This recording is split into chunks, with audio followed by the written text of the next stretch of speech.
Well, I'm obviously very grateful to Helena Morrissey for her very thorough report. It makes sobering reading because it shows that stretching over a 20-year period, a series of mistakes were made which left a number of women feeling seriously let down. And for that, there's absolutely no excuse whatsoever. The report also shows that the individuals who dealt with their complaints had the right motives, but there weren't the right processes in place to support the women who'd come forward.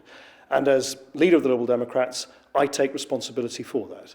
That's why we've made a number of big changes in the party in recent years, and why we must and will do more. Let me be clear that the Liberal Democrats must be a party where even a hint of sexism is taken seriously, where every allegation of harassment is dealt with properly, and where there can be no fear that power or position can be abused. Helena Morrissey herself confirmed that we have made significant steps in fixing these problems, and she confirmed that there's no cover-up of any error or wrongdoing. But she's right to say that there's more we should do, and that's why we must now speed up the process of change within the party.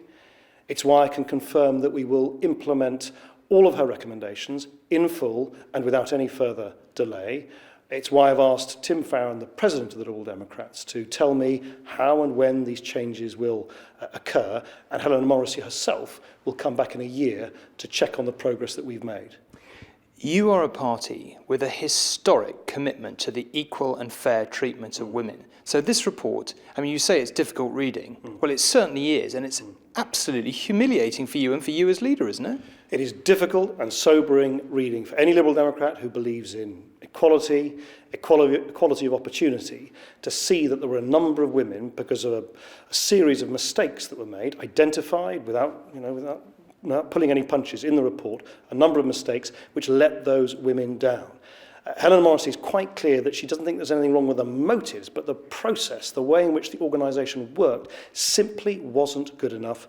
It has changed considerably, not least over recent years. It needs to change further still. Well, she accuses you of handling complaints rather than dealing with them. It seems clear from reading the report that there's this sense that to some degree nobody wanted to upset those at the top of the power tree. Isn't this, given the party you lead and your own commitment to these issues, isn't this practically a resignation matter?